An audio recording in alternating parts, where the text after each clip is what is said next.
How do I know if it's recording? Where's the numbers? God, that's annoying. All right. It's covered in cobwebs. I wanted to talk to you about the Brontosaurus. I did some research on the Brontosaurus and I found out that it didn't actually exist. Back in the 1800s, there were bone wars and they put the wrong head on a certain body for a while, and it took them decades to recover from this mishap.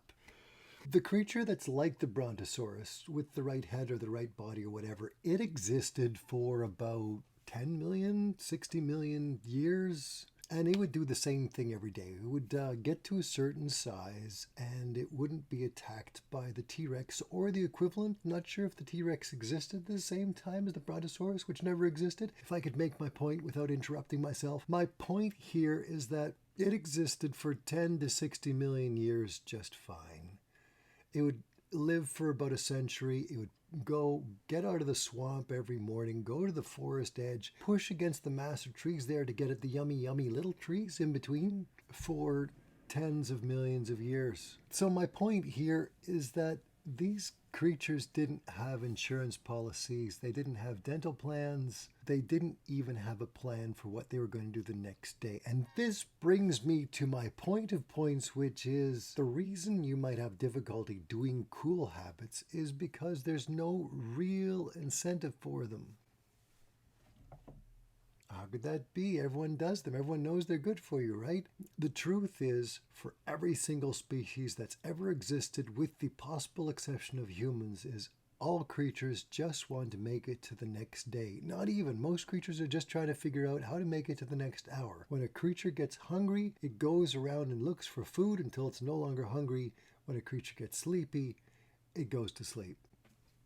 Sum total of its entire existence. Only humans are the ones that say, now, what if I do something different today so that I will then get a different tomorrow?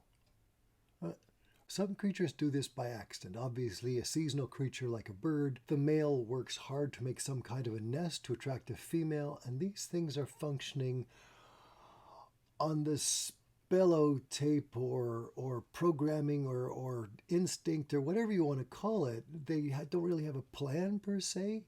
They've had a plan stuck into them. This is called a priori thinking. They know something before they even know it.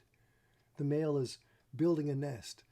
And if you would ask the male bird why, he would say, I don't speak a language. Actually, if he could speak a language, he would say, I don't know why. I just feel the urge to build these stick-like structures. Oh, it happens to be a nest. And how will I know if it's a good nest?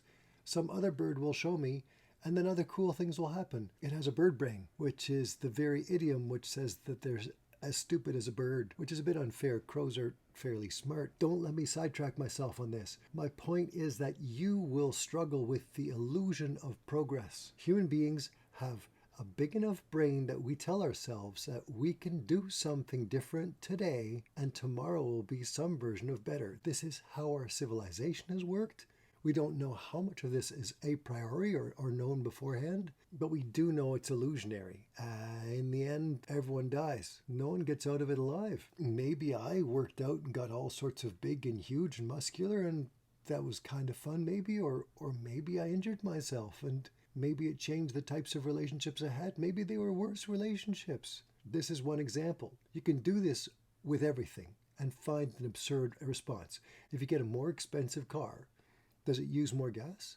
Does it increase the chance of getting into an accident? Does it increase the chance that somebody will discriminate for you or against you in a certain way? All the arguments on all the concepts of progress can be made, and you're welcome to do them. But the only way any of your concepts of progress are going to work is if you can fool yourself into it somehow. The illusion of progress. And this is where courage comes in. The most amazing thing about courage is not what you can do, because what you can do kind of logically goes nowhere. But having lived in that courage, in that stuff of the heart, courage, le coeur, the stuff of the heart, having had that makes the whole journey worthwhile.